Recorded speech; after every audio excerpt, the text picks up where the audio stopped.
Yak 130 itu punya pintu penutup asupan udara atau intake blanking doors.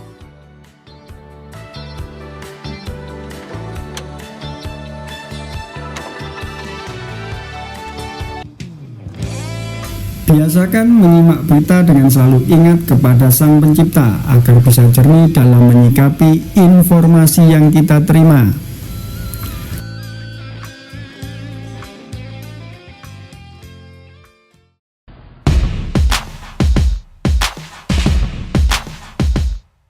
Hari ini kita mau menyelami tumpukan materi yang Anda kirimkan soal pesawat tempur ringan Yakovlev Yak 130 dari Rusia. Iya. Konteksnya menarik banget ya. Meskipun kan kita tahu per Februari 2026 itu Indonesia sudah tanda tangan LOI untuk pesaingnya M346 dari Italia. Betul. Tapi analisis mendalam soal Yak 130 ini justru mengungkap banyak hal.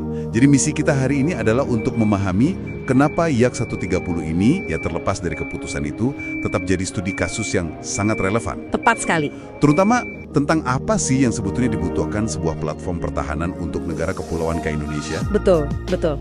Karena kalau kita lihat akarnya ya, Yak 130 dan M346 ini kan sebetulnya lahir dari program bersama. Oh gitu? Iya, mereka itu kayak saudara kembar yang akhirnya pisah jalan, masing-masing mengadopsi filosofi desain yang beda banget. Oke. M346 itu fokusnya kejar standar NATO, jadi harus ringan, lincah, avioniknya canggih. Sementara Yak 130, nah ini, dia dioptimalkan untuk, kita sebut aja ketangguhan khas Rusia. Ketangguhan, iya. Kemampuan serangannya lebih berat, dan yang paling penting, kemandirian operasional di pangkalan yang fasilitasnya minim. Oke. Jadi filosofinya memang beda dari awal ya. Satunya untuk katakanlah trek balap yang mulus, satunya lagi untuk medan off-road. Nah, itu dia analogi yang pas. Bicara soal off-road, saya baca di materi Anda, soal kemampuan Yak 130 ini mendarat di landasan yang tidak beraspal. Itu gimana sih cara kerjanya? Ini salah satu keunggulan desainnya yang paling cerdas. Kedengarannya kan, wah berisiko banget buat sebuah jet. Jadi gini, Yak 130 itu punya pintu penutup asupan udara atau intake blanking doors. Nah, pintu ini otomatis nutup pas roda pendaratnya nyentuh tanah. Oh, otomatis. Iya, jadi mesinnya nggak nyedot kerikil atau ya serpihan lain yang bisa bikin rusak fatal. Terus udaranya dari mana? Nah, itu dia pertanyaannya. Udaranya disedot dari kisi-kisi darurat di bagian atas badan pesawat. Ditambah lagi dia punya yang namanya APU, Auxiliary Power Unit. APU. Anggap aja kayak genset internal gitu. Jadi dia bisa nyalain mesin dan semua sistemnya tanpa bantuan kru darat sama sekali. Wow, jadi dia bisa bangun sendiri di mana saja ya. Tapi seberapa realistis sih kemampuan ini buat diterapkan di Indonesia? Apa kita punya banyak pangkalan aju yang butuh fitur seperti ini? Justru di situ poin krusialnya.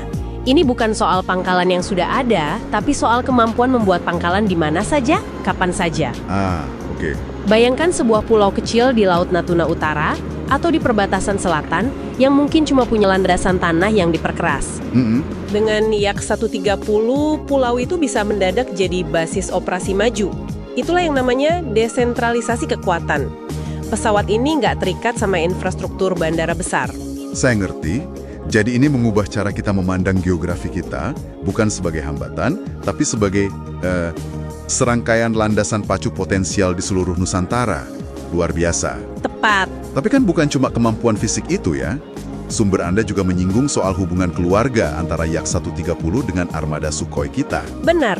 Dan ini poin yang sering kelewat. Yak 130 ini kan dirancang oleh Biro Yakovlev yang sangat dekat dengan Sukhoi. Oke. Artinya, filosofi kokpitnya, tata letak instrumennya, bahkan cara terbangnya itu sengaja dibuat mirip sama Su-2730 kita. Tunggu.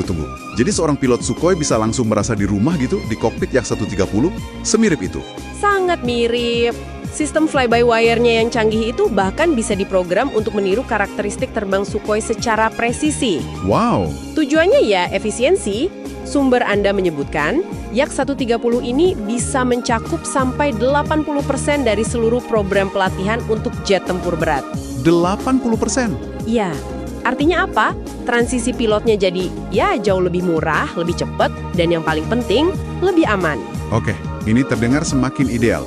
Ketangguhan operasional ada, sinergi pelatihan sempurna. Kalau begitu, pertanyaan besarnya, kenapa kita tidak memilihnya? Nah, Pasti ada faktor lain yang lebih besar di balik layar. dan disinilah kita masuk ke dimensi geopolitik dan ekonomi. Tantangan terbesarnya itu ancaman sanksi CATSA dari Amerika Serikat. CATSA. Kemungkinan besar yang mendorong keputusan kita memilih M346 yang aman secara politik.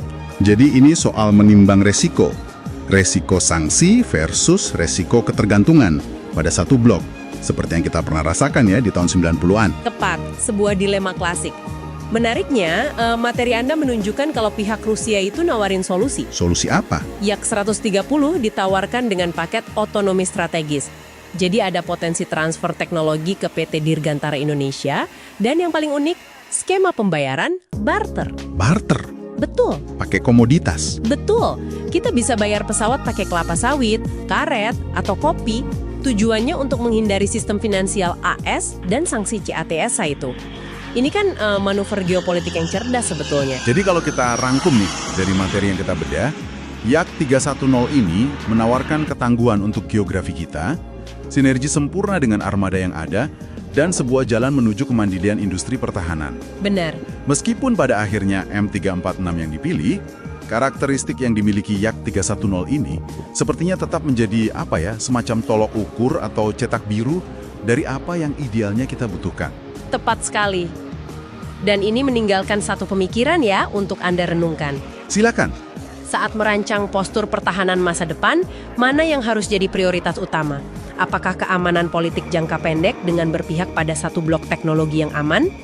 Atau membangun ketangguhan operasional jangka panjang yang mandiri, meskipun itu berarti kita harus belajar menavigasi resiko geopolitik yang jauh lebih kompleks.